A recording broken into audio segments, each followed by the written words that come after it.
This is Steve in Dallas, Texas. It's Saturday morning, my friend, and you are listening to Light Talk. And this is Ellen coming to you from the beautiful island of St. Bart's, and you are listening to Light Talk. Coming to you from New York City, this is Dennis. And on this edition of Light Talk, we discuss the tools needed by an associate designer on a first regional theater project, the importance for designers to understand production budgets, coping with design teachers who are too busy with their professional careers, when is the best time to freeze a show, why are television shows so damn dark, and another extremely important public service announcement. All on Light Talk. And this is David coming to you from the beautiful Belmont Shore neighborhood of Long Beach, California, in the closet. I am in the closet again, yeah. And if you don't already know, you are listening to Light Talk, and we are the Lumen Brothers And Sister. That's right, Ellen. Hey, welcome everyone to episode 441. We're going to start off with just a little bit of news today. If you listened to our show last week, we talked a lot about subscription software prices, not only with the MedCheck, but obviously with Adobe and other softwares that we use in our profession. And we were talking a little bit about the recent Vectorworks price increase. And we asked Vectorworks if they would like to come on the show to talk about it, and they politely turned us down. They have a reputation to maintain. They do. They don't want to get on this show. I don't blame them. We're also going to be talking today about why TV shows are getting so dark. What was it, Dennis? Which show was it that we were talking about? Oh, The Gilded Age, the new HBO series, which I got hooked on recently coming back from a vacation in Newport, which is where a lot of the show was filmed. The seasons are filmed in the Newport mansions. I think it's a great show. But as you said, a lot of people are complaining that it's very dark. Yeah, takes us back to the Game of Thrones days of the long night. Anyway, we're going to be talking about that in our Let's Talk About segment. But let's get started. Ellen has our first question of the day. I do. Emma from Baltimore asks, I am starting my first show as an associate lighting designer for regional theater. What tools and what skills am I expected to bring to the table on day one? Well, in addition to a big smile, what would you guys recommend? Well, we first must discuss the difference between an assistant lighting designer and an associate lighting designer. Right. An assistant lighting designer is someone who obviously assists the lighting designer, and in most cases does paperwork, keeps paperwork updated, deals sometimes with follow spot calling or follow spot tracking, deals with moving light tracking, getting notes to the proper people. Basically, you're the third hand, and fourth sometimes, of the lighting designer. The associate lighting designer is actually someone who usually started out as an assistant, but it's usually the next step, because they are almost like an assistant designer. Because sometimes they will focus a show for you. Sometimes they will cue part of the show for you. So the type of skills you need are much more design-oriented than, paperwork tracking, drafting, that sort of thing. I know my associate, I trust her to take an entire lighting session and light it because she knows what I want. She knows the style I want. We've talked about it. And I trust her eye and I trust her decision-making. This is a type of responsibility that there's no way I would, have an assistant do usually. And if that assistant can do that, then I usually hire them as an associate. So that's pretty much the difference between the two. How about you, Steve? How do you deal with your associates? Besides what you're saying, I'm looking also for some what I call soft skills, and that would be time management. I'm turning part of the project over to you. I'm wanting you to understand as we work on this, the deadlines that we're up against. I'm looking for problem-solving skills, the ability to, again, identify something that is problematic with the show, and I want to turn you loose to go take care of that. Attention to detail. Sometimes I'm on the most simplest of terms, I'm wanting you to keep an eye on the programmer. I want you to keep an eye on the people focusing. I want you to say things like, hey, you got a little bit of spill on the upstage left leg that I may have missed. So it's important, I think, these kind of skills, the soft skills, are there too. And of course, to be personable, to get along with the crew, still have a firm hand in what needs to be done for the day, but recognize that they're skilled professionals also and treat them with the same respect that you want to be treated with. I'd like to go back to something that David said, the difference between an assistant and an associate. I haven't done a regional theater project in a few decades, but a lot of the design friends I have working out of New York who do are constantly complaining that they no longer have an assistant. They usually get, if they're lucky and the budget supports it, one person who has to do everything for them.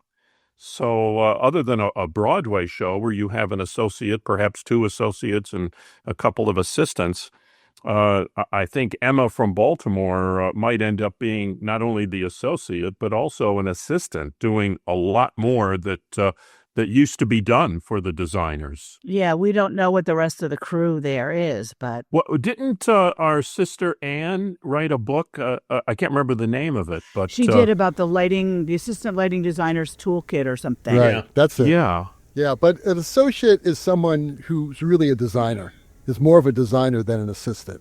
Like, for instance, when I did a show at the Brooklyn Academy of Music, I brought an associate in who was one of my students, Nick, and he was a Broadway associate. And he pretty much focused the whole show for me. And he knew how I focused. He assisted me many times when he was a student of mine. And I trusted him, and I trusted his eye. And I also trusted the fact that he knows my style. And that's something that I did well as an assistant/associate when I started my career. I did not have really good drafting skills, but I made up for that because I had a good eye. And even though I would work for, someone from Neil Jampolis to Ken Billington, I could pretty much replicate what they did, especially when it came to moving shows. So I was hired a lot to move shows. And in a lot of cases, the original line designer wouldn't even show up. And I would go and move the show. And you need to have a design aesthetic because sometimes your box boom positions are in different places. Sometimes the fixtures are different. Sometimes, there's a whole lot of things that you have to adjust for. And it's not just trying to figure out angles. It's what you would feel the designer would want you to do. And I never had a complaint. Usually a designer would come in and see the show and say, wow, that looks great. And as long as I pleased the designer, that was the most important thing. You're more of an artist than you are of an assistant. Sounds like the associate you need to have some sort of a deeper, longer professional relationship with than the assistant. Right. And that's usually what happens. Because, like, for instance, Kelsey Aragi, who's my associate now, she started out as my assistant. She was from UCLA, and actually Neil Jampolis and some other UCLA people suggested that I use her as an assistant. And she was very young, and she was just getting into assisting. And then after, 2 years of using her, I totally trusted her as an associate. So now for the past 3 years, she's been my associate. And she's going to be on a show I'm doing at the end of the year. That's usually how it works. You start out as an assistant, and then the designers realize that they can trust you, and then they make you their associate. And you get some more money. It's not just an assistant's fee, it's an associate's fee. And sometimes I pay that. I will pay extra to get the person I want. What's a ballpark let's forget Broadway, for example, but in the real world, what is the kind of fee that an assistant might get, and what percentage greater might an associate get? Well, I think that if you're doing a show and the design fee is $5,000, I'm trying to get into, I think, the realm that you're talking about, Steve. Absolutely. Then an assistant will probably make, I don't know, $1,000, maybe $1,500. An associate could make as much as $2,500, maybe $3,000, depending on how long they have to be at the theater. Like, for instance, if I have another gig and I need that associate to basically take over the lighting rehearsal for an entire day, then I will make sure that that associate will be paid right because they deserve it, A. A, they deserve it, and B, they're saving my ass. I trust them, and I come in the next day and I see what they've done, and it's rarely, with Kelsey, I rarely have to make a change. I don't even remember a time when I had to. How does your contract read that lets you go off to another gig? Well, when they offer me the gig and I have a conflict, I will tell them I can't take this gig unless my associate stands in for me on I this see. date. Sometimes we hire younger designers to assist on projects who do a lot of assistant or associate work in New York in the theater, and they're always complaining about how little they get paid for that work, even and especially at the off and the off Broadway, where they're lucky to get $400 a day, and Right. usually for an off Broadway or an off Broadway show even. They don't even get a weekly, they don't get hired for the week. It's usually a day or two. But the rates aren't that good. And I think a Broadway associate now gets around $2,000 a week. I think that's the scale that that gets paid. But it's not very high at all. I know that there's a big push at the USA to try to get more money for the associates than get paid to the programmers, because programmers make more than the associates. And there's a question of who's more important or who does more. It's the whole equal pay scenario. Well, programmers usually make more than the designers. Yeah, that's I was doing a show off Broadway, and the producer came up to me and said, "Are you comfortable with the programmer making more money than you're making?" It was the program I wanted on the show, and it made all the difference in the world. So of course I don't care.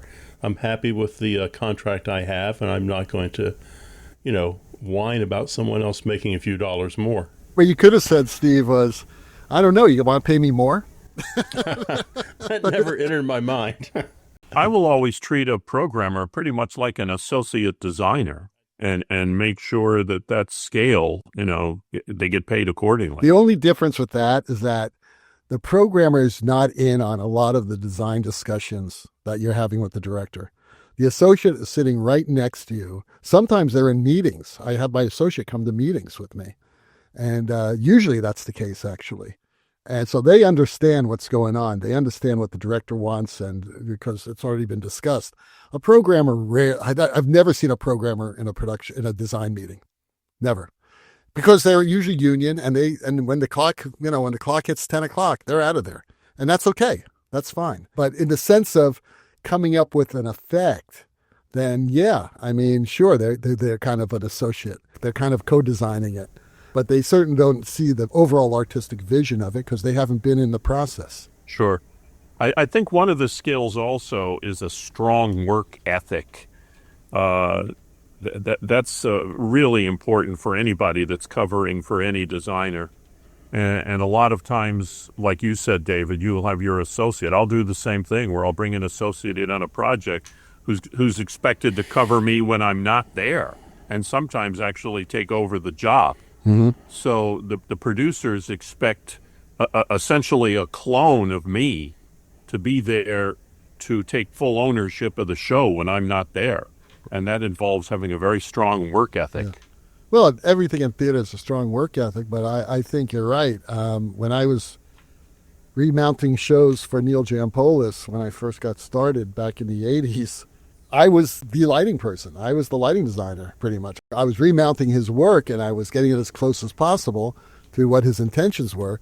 But the directors came to me if there was a problem. Sometimes they'd make changes, and I would, make the change on the spot. But then I would talk to Neil that night and say, "Oh, by the way, this happened. Are you okay with that?" And he would always say, "Oh, yeah, of course. Just make it happen." I said, "Okay." They're pros. They understand how this works. So he totally trusted me, and I totally trust my associates.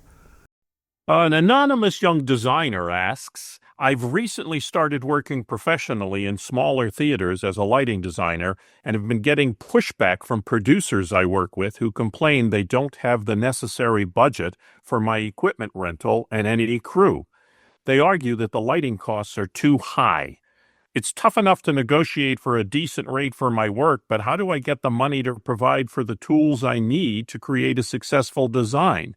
I have the talent and the ability to do creative work, I feel, but show budgeting and knowing what productions cost was never really taught when I was earning my BFA. How do I learn this? Well, that's a tough question.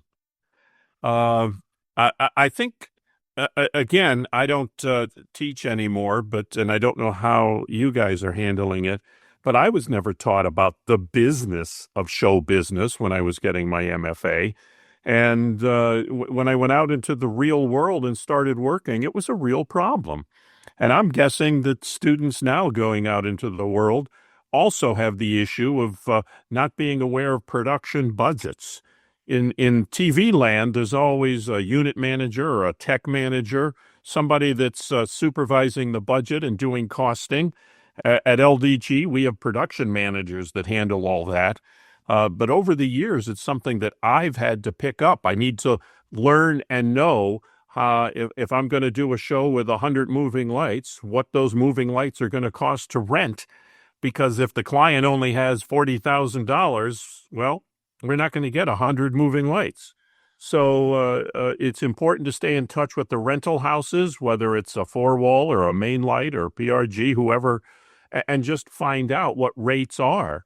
If there's going to be purchases, go online and look and see what things cost. If you're having to need a crew, then figure out what the crews are going to cost so that you can create in your mind and get a preliminary thought together of what the production budget's going to be for lighting so that you know up front if you're exceeding what their expectations are.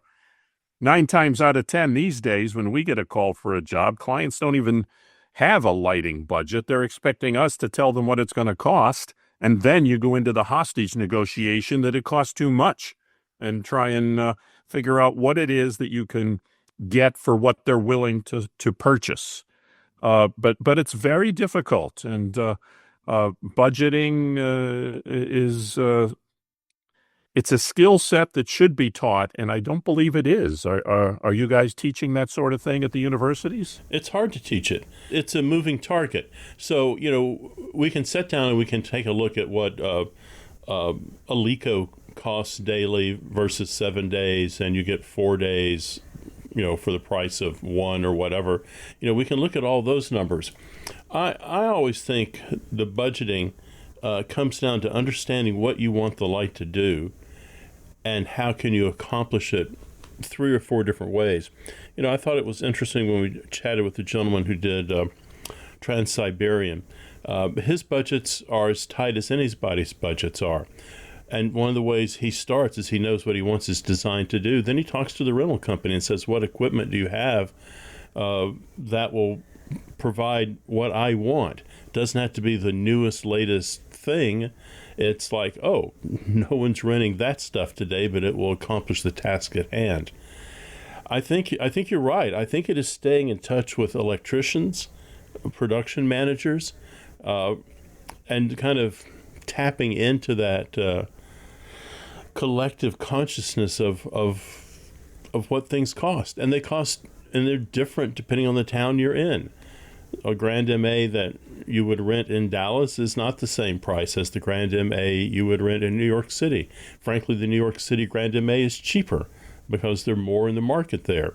So budgeting is hard. I think it's very hard. I remember when we had Mexley Cozine on the show. She was talking about Job when she had it in the off-Broadway theater. And basically, she herself was the one who was running all the cable because they couldn't afford a crew. And her boyfriend was the guy who was working with her and doing all the programming. And she herself was calling various rental houses to beg, borrow, and steal the gear she needed because there was no lighting budget. So it's still a very difficult thing at that level. But I think a lot of it has to do with the production managers for the client themselves that they themselves don't have an idea of what things cost. Every contract that I ever signed has a lighting equipment budget, rental budget. It says you've got $40,000 lighting, rental, and perishables. So I know what the budgets are. And when I taught at my universities, we had a production manager who did the lighting budget, who did all the budgets. And when they were assigned the show, they were given, you've got $2,000 to do the show. Okay? So I don't understand why there's such a mystery of what these budgets are. I understand, in a situation when you're off Broadway and you're lighting things with coffee cans and stuff like that. Yeah, you're picking things, wherever you can find them. But in most professional situations, from small regional companies all the way up to Broadway and commercial, you pretty much know what the budget's going to be. So then you have a choice. You can either take the job and work within that budget and make it work, or you don't take the job because you don't think it can work. And that's basically what I'm reading here, this question, is that how do people expect me to do it? Well, you have a choice. You don't have to do it. Believe me, if you turn that show down, they'll find another lighting designer. So you can, either figure out a way and use your imagination and make those, 30 park cans work, or you can turn the show down. And there's nothing wrong with doing either one. Well, trying to figure out your budget, not everyone has a production manager that says, here's $40,000.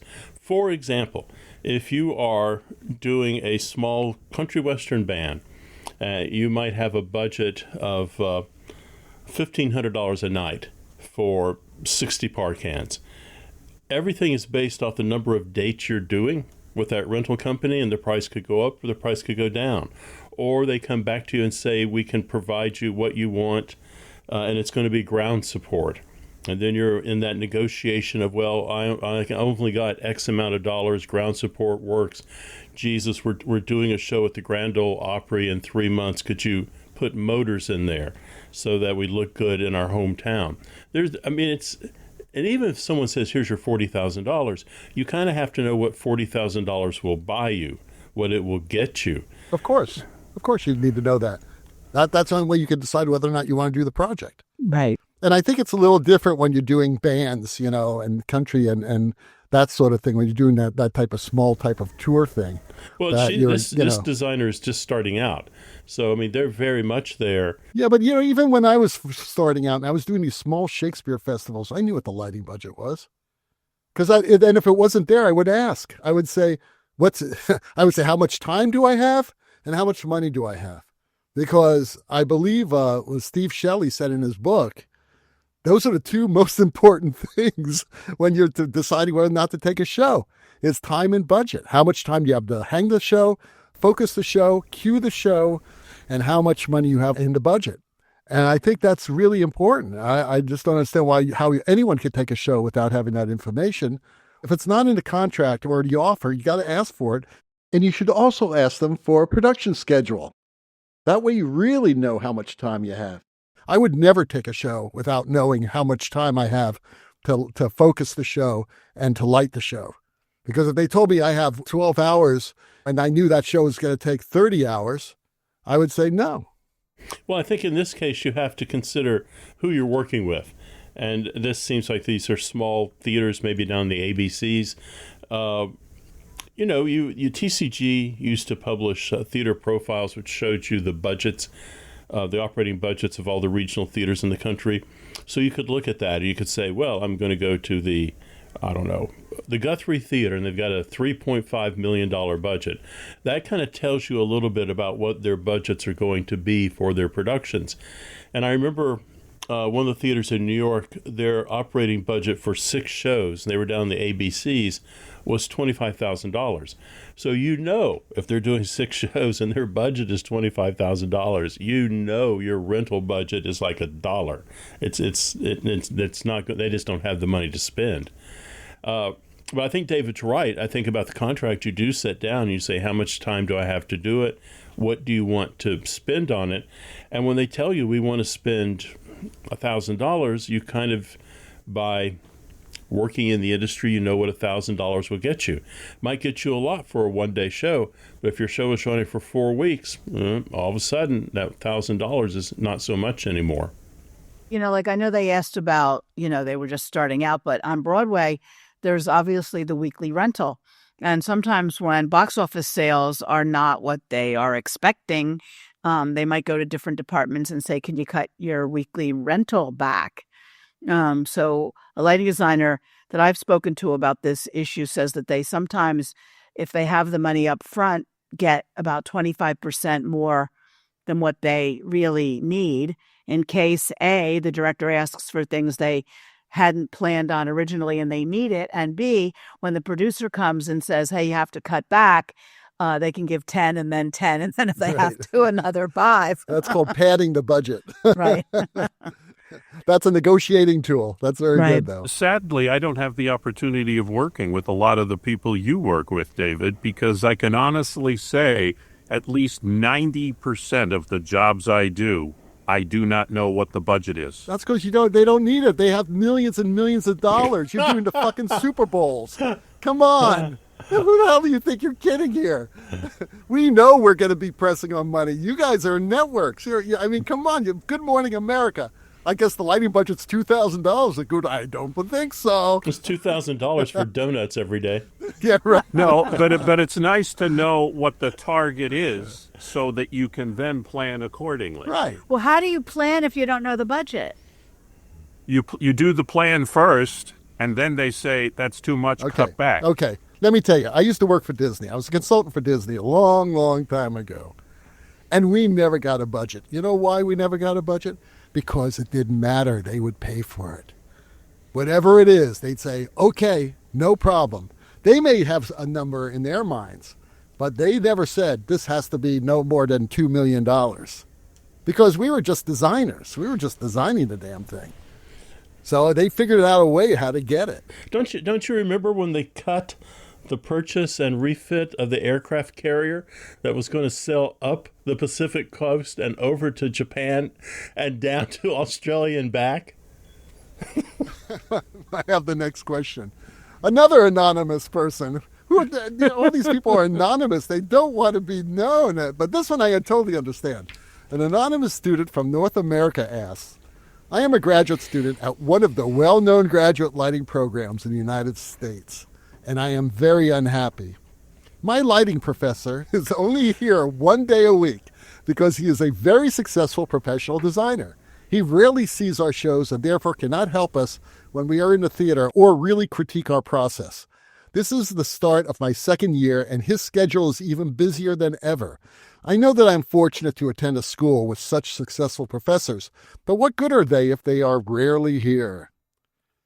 All right, Steve, I'm going to let you answer this first. They're going to teach you about budget. Budgets.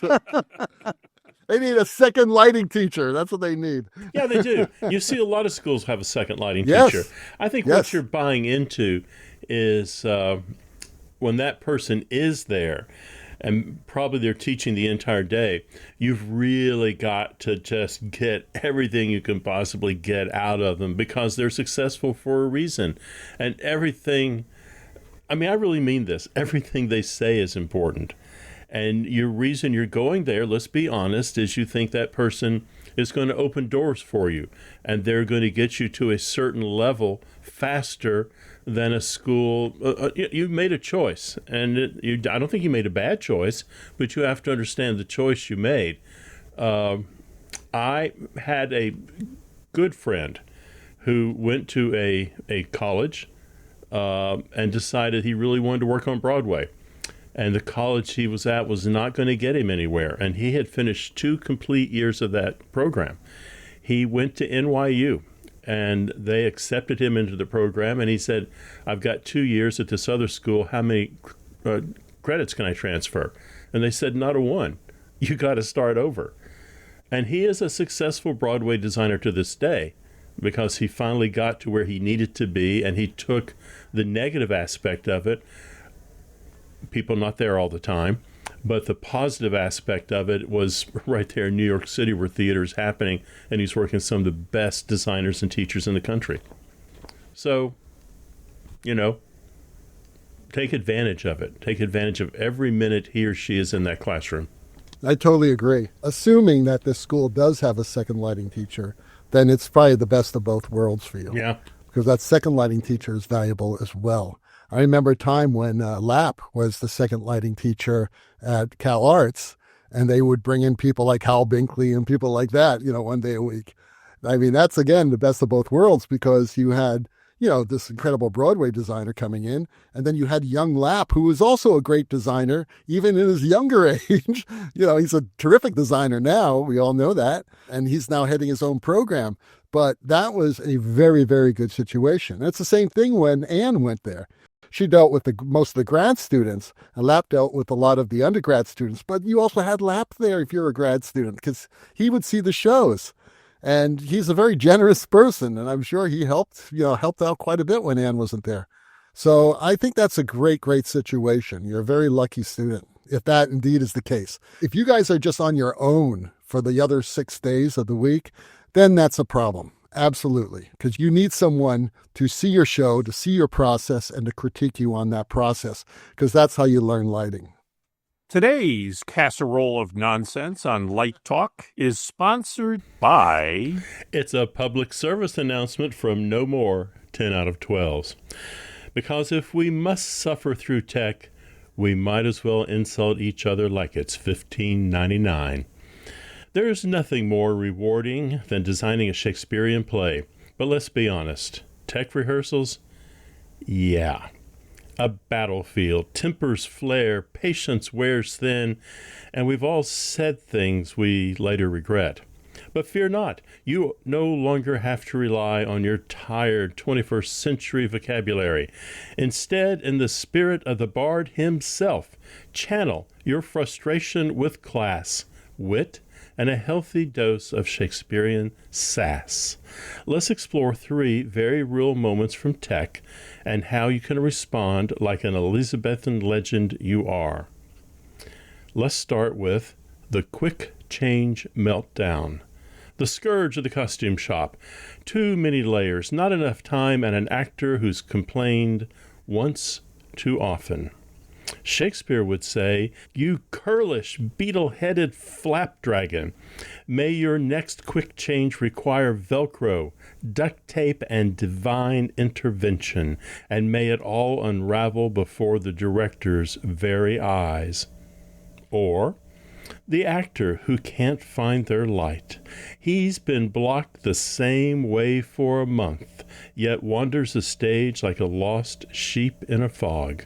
Shakespeare would say, "Thou logger-headed, onion-eyed nuthook, thy very entrance doth proclaim thee a fool in pursuit of a raccoon, whilst fumbling blindly for thy light." And finally, the assistant director with helpful suggestions, loitering near the tech table, eating your snacks, and repeating feedback the director already vetoed. Shakespeare would say, "Peace, thou beetle-headed, toad-belly bugbear. Now silence thy prattle. Thy conversation makes my head swell. To die, to sleep no more, and by sleep to say, we end this conversation before I die." So remember, when tech gets tough, get theatrical. Insult with flair. Rehearse with wit. And for the love of all things holy, get out of the way of the scene change. This has been a public service announcement from No More 10 out of 12s. And now, back to Light Talk. Well, the sounds of those brainworm-affected monkeys, ducks, and mutant iguanas eating Stan's fancy underwear tells us once again it's time for Let's Talk About. And today's Let's Talk About is all about, why are television shows getting so damn dark? Dennis was complaining about seeing a show that was really dark. And what was that, Dennis? Well, we were talking about the Gilded Age, which I love, but a lot of people apparently were complaining that it was too damn dark. I disagree, but Ellen was saying that it became a big deal with that particular show. It was dark. I will certainly agree. But the cinematographers for that show, I think, did a brilliant job evoking a time in New York's history where there was no electric light. I mean, the Gilded Age took place from, 1870 through 2000, or 1900, rather. So you're talking about gas lighting, not electric lighting. And in reality, you're trying to mimic, and I think they did a great job, mimicking the quality of gas lighting in most of the places. These were incredible mansions. The scenery that was built at the sound stages was gorgeous. And what they didn't build, they used at Troy, New York, or Schenectady, or Buffalo, or Newport, the robber baron mansions at Newport. Especially if you're familiar with those mansions, the elms and the breakers was extensively used. But They also, in a sort of a design motif, they did the old world of money and the new world of money. And the old world were darker sets and darker lighting, and the new world were very bright and upbeat, and windows open with gorgeous sunlight coming in. It was really quite beautiful, and I didn't have the same feeling I did when I watched Game of Thrones, which might as well have been watching my TV turned off because you couldn't see a damn thing. We talked about this when it came out. That was Game of Thrones episode 8.3, The Long Night. And it was this huge battle for Winterfell, I believe it was. And it was so dark that even my OLED TV, my $5,000 OLED TV, couldn't see anything on it. I had all the lights turned off. It was like, what the hell's going on here? I think when people switch to digital cameras, because this is just my opinion, okay? I talked to Zach about this a lot. The digital cameras, you can get away with a lot lower light levels, all right?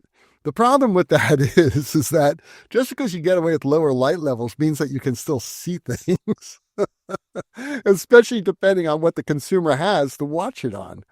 So that was a big issue. But I think the problem is you're correct. The digital cameras are faster. The lenses are more sensitive to light. And I remember when the cameras changed in television, I had producers and engineers saying, you won't need to spend as much money on all those lights you put up.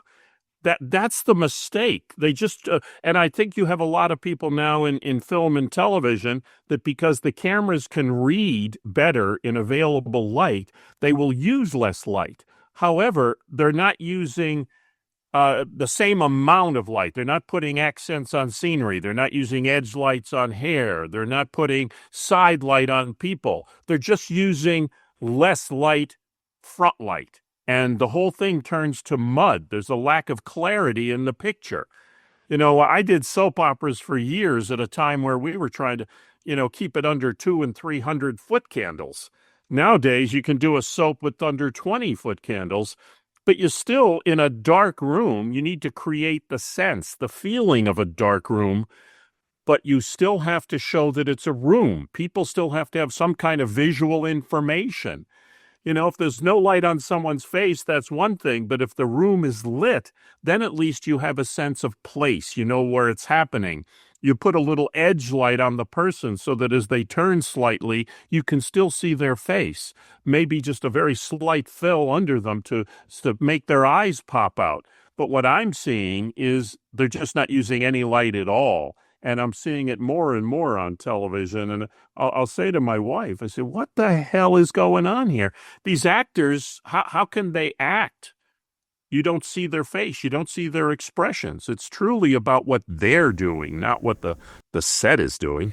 I saw a fan-produced version of Game of Thrones in the final battle. And there are two White Walkers there, and one of them goes, "Can you see anything? I just want to kill some people. Why didn't we wait for the sun to come up?" And that was this episode you're talking about, exactly, The Long Night. Exactly. That was this episode, and you couldn't see anything. But, Dennis, you also, talking about a lack of sense of space. If you can't see anything else, but you also have a lack of contrast. Even though they're saying, well, you have this light, then you have pitch black. So if you have an OLED TV, you theoretically has pitch black next to it. Sure. But if you don't see anything, then then you have nothing to judge the subject against. That's correct. So there needs to be highlight and shadow. You need to have neither. something there, something. One of the really biggest problems with what happened in Game of Thrones is there's been a massive shift to streaming TV service. And what streaming TV does is they use file compression to keep the bandwidth low because all that stuff is going through cables or satellites or whatever.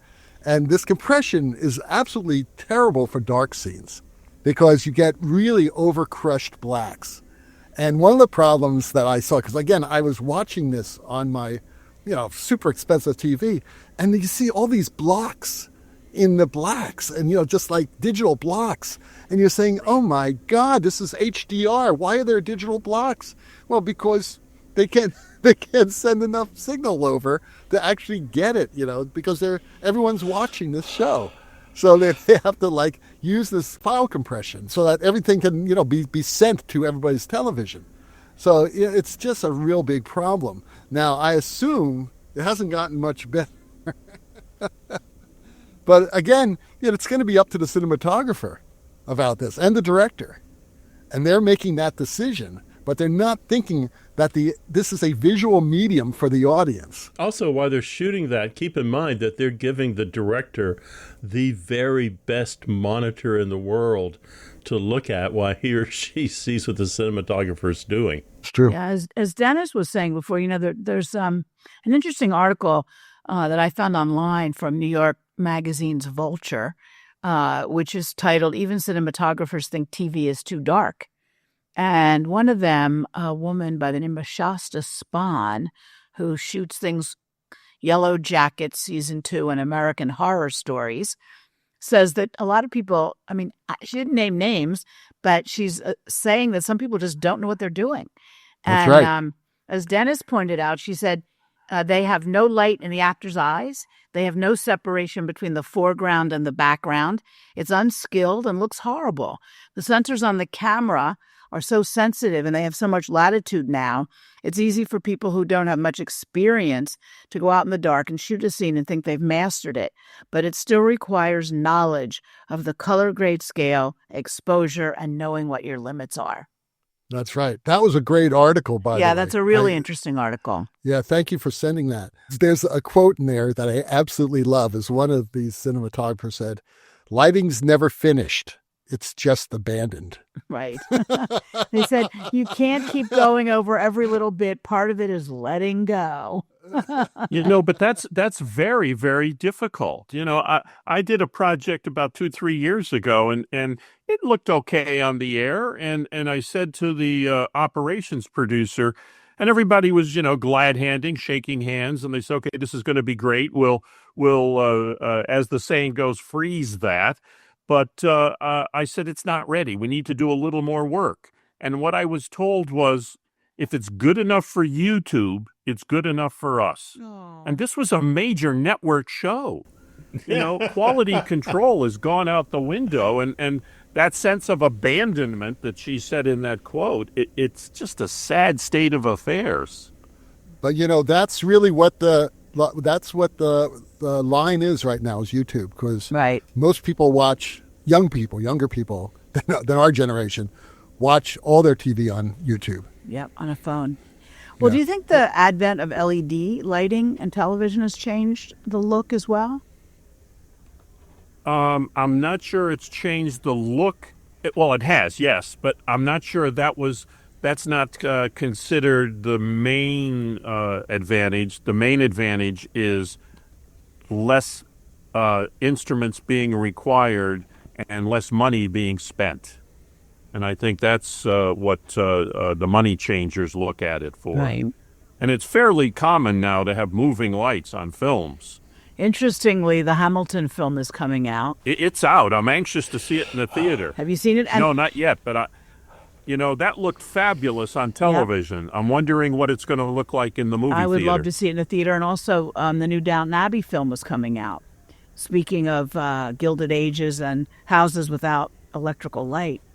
All I can say is both those projects are trash compared to the Spinal Tap film that's coming out on Wednesday that Lori and I get to see in IMAX. IMAX, Spinal Tap, big bottom in IMAX. I can't wait to see that. Those are really big bottoms. That's hilarious. Well, I think that was a really good question because it's clearly a trend. Like, it's funny because we've been talking all the time that the zeitgeist is now bright, right? Everybody wants brighter, brighter, brighter, brighter, brighter. But, well, on stage, you're right. I see shows now and they're way too bright. Yeah. And then you go home and watch a TV show and you can't see anything. To be fair, I've been watching a lot of TV lately with Lori, and we've been watching a lot of really good shows and good series. And some of them are very bright and very nicely lit. There's a lot of good cinematography still out there, but then there's a lot of, weird cinematography out there as well.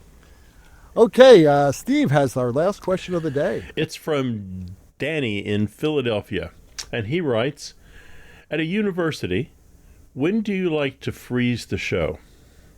Okay, we talked about freezing last week, so everyone knows that's a term that means there's nothing more is adding into the show. It is at a stopping point as far as additions, whether it's script or physical elements. You pick it. It's come to a stop. I think in the university world, people are less likely to put a hard freeze on a show than in a professional world. But at a university, everything has its limits. At some point, the shop has to be told no more changes after this date. No more costumes are being added at this date. At some date, we've got to turn the show over to the stage manager and the crew to learn the show so they can operate it. So typically, here, we like to freeze the show at the end of the tech process, which is pretty deep into the show. What did you freeze shows in California, David, at the university? Are you including, when you say tech process, dress rehearsals? As far as scenic and lighting, it's a moving target. If something doesn't look right, it's going to be changed. But generally, we like to freeze it so we have a couple clean dress rehearsals. Generally, universities don't have the same luxury of having previews and a long process to get through. And they're untrained crews. Right. But anyhow. Well, to me, at least 50% of the lighting has to do when costumes hit the stage.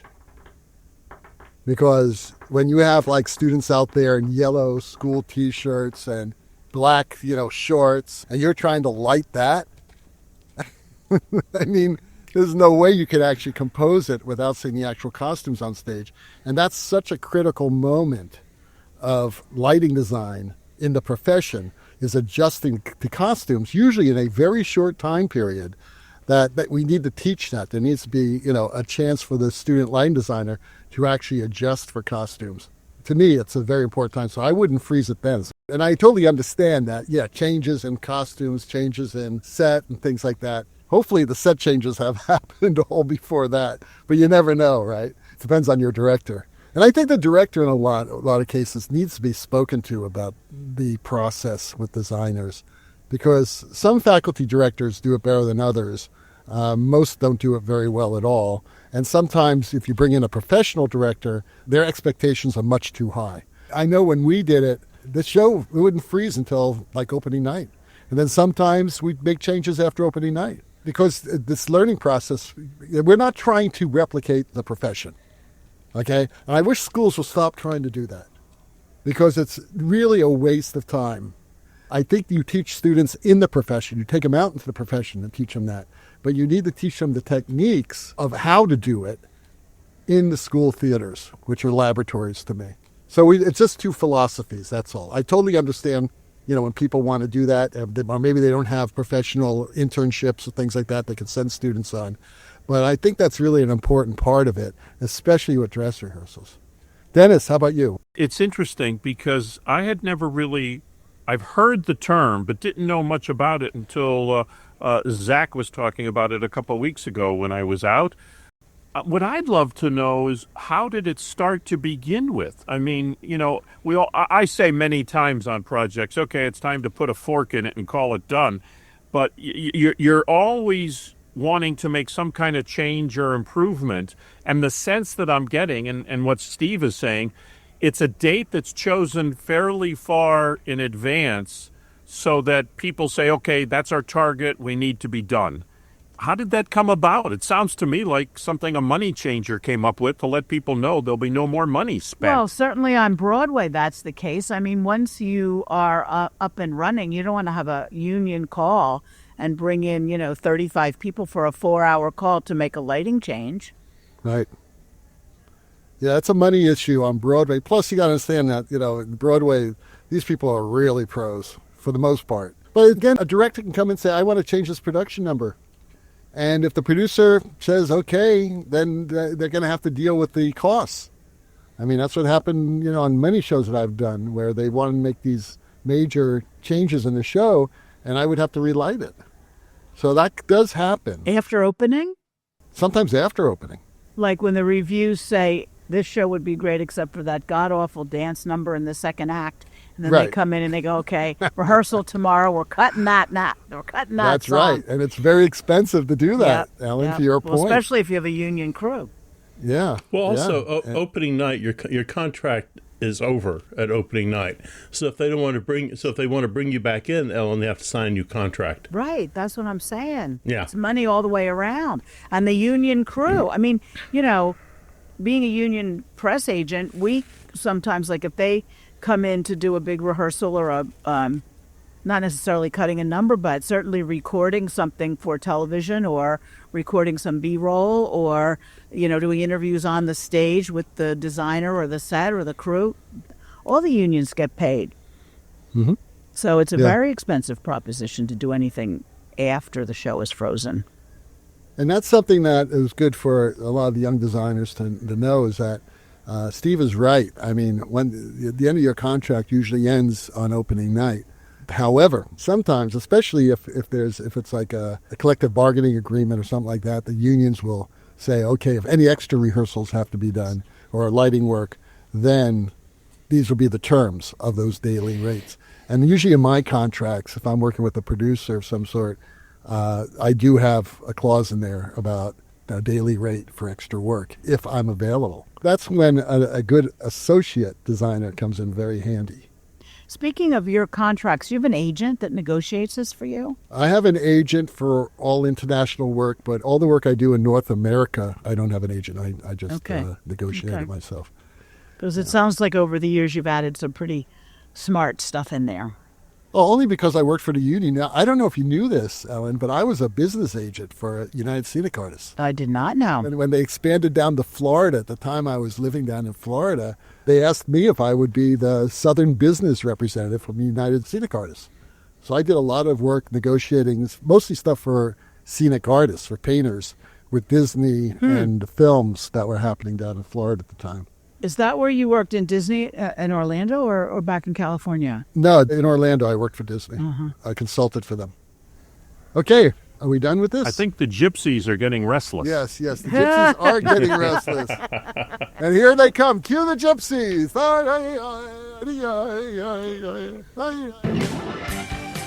All right, well, the rocking sounds of the gypsy luminoids tell us that once again you've spent another morning listening to Light Talk. Or you could be in the evening, whenever you want to listen to the show.